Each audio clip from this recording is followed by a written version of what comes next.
You ever just stop and wonder, why is my life like this? Is it all just random chance? Or is there something else going on? Something deeper? Well, today we're going to dive into the work of Dr. Joseph Murphy and explore this incredible power he talks about, the power of your subconscious mind. Turns out, it might just be the secret force creating your entire reality. Okay, so let's start with this huge, central mystery of life. I mean, really think about it. Why do some people just seem to have it all figured out? They're happy, they're successful, and then others, well, they're just constantly hitting roadblocks. It's a massive difference, right? You know, Dr. Murphy himself starts his book with these exact kinds of questions. He asks, why is one person sad and another happy? Why is one person joyous and prosperous and another poor and miserable? I mean, these aren't just philosophical questions, are they? This is real life.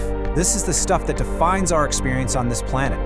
So what gives? Is it just the luck of the draw? Is it fate? Dr. Murphy says, nope, not at all.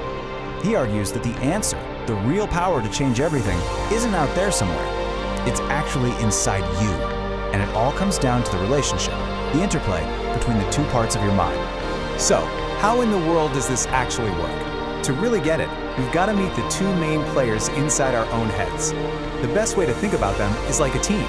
You've got the architect and you've got the builder. All right, so on one side, you've got your conscious mind. That's the architect. This is the part of you that's thinking right now, the part that reasons and analyzes stuff.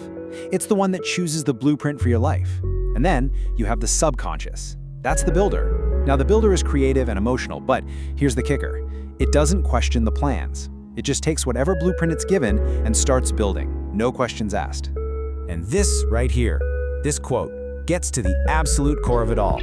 Whatever you claim mentally and feel to be true, your subconscious mind will accept and bring forth into your experience. It just takes you at your word. It doesn't care if a thought is good for you or bad for you. If your conscious mind truly accepts something, and especially if you feel it's true, well, that subconscious builder just clocks in and works around the clock to make it your reality. Okay, if the architect and builder metaphor isn't clicking just yet, don't worry. Dr. Murphy gives us another really powerful way to look at this. Let's switch gears and think about a gardener and their garden. The crucial thing to get here is that you're the one in charge. You are the gardener. Every single conscious thought you have is like a seed that you're planting, and your subconscious mind, that's the super fertile soil. It'll grow anything you put in it, no judgment whatsoever. So if you plant seeds of success, of health, of peace, that's exactly what you're going to harvest. But, and this is a big but, if you plant seeds of fear, of doubt, of I can't, well, the garden will grow those just as easily. This whole process works because of what Dr. Murphy calls the law of belief. And listen, this isn't about having some kind of blind faith in an outside force. The power is the belief itself.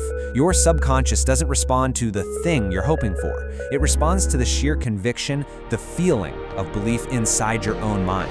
That's what gives your thoughts their juice, their creative power. All right, so this all sounds amazing in theory, right? But the big question is, how do we actually do it? How do we, as the gardener, make sure we're planting the right seeds? Let's get practical and look at a toolkit you can actually use.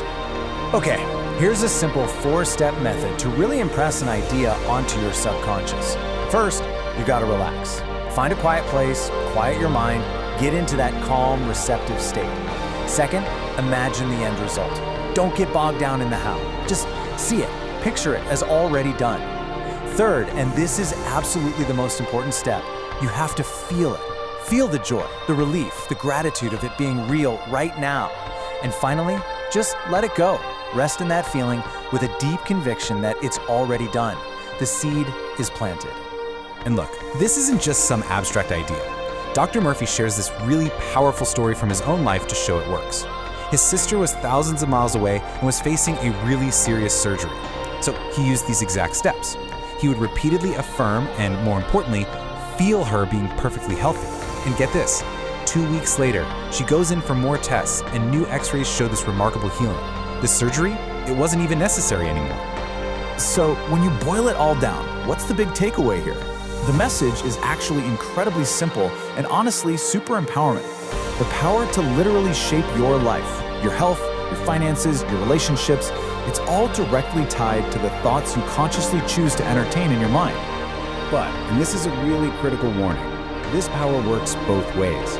Because your subconscious mind takes everything you say literally, when you tell yourself, "Oh, I can't afford that," or "There's no way I can do this," it hears that as an order. It takes that negative thought as the new blueprint and immediately starts building a reality where, guess what? You can. You have to remember you're the boss, and your subconscious is the most faithful servant you'll ever have. Which brings us to the final and really the most important question of all. Now that you know your mind is a garden, what seeds are you going to choose to plant today? Now that you know you're the architect, what blueprint are you going to hand over to your builder? The choice, right now and every moment after, is completely yours.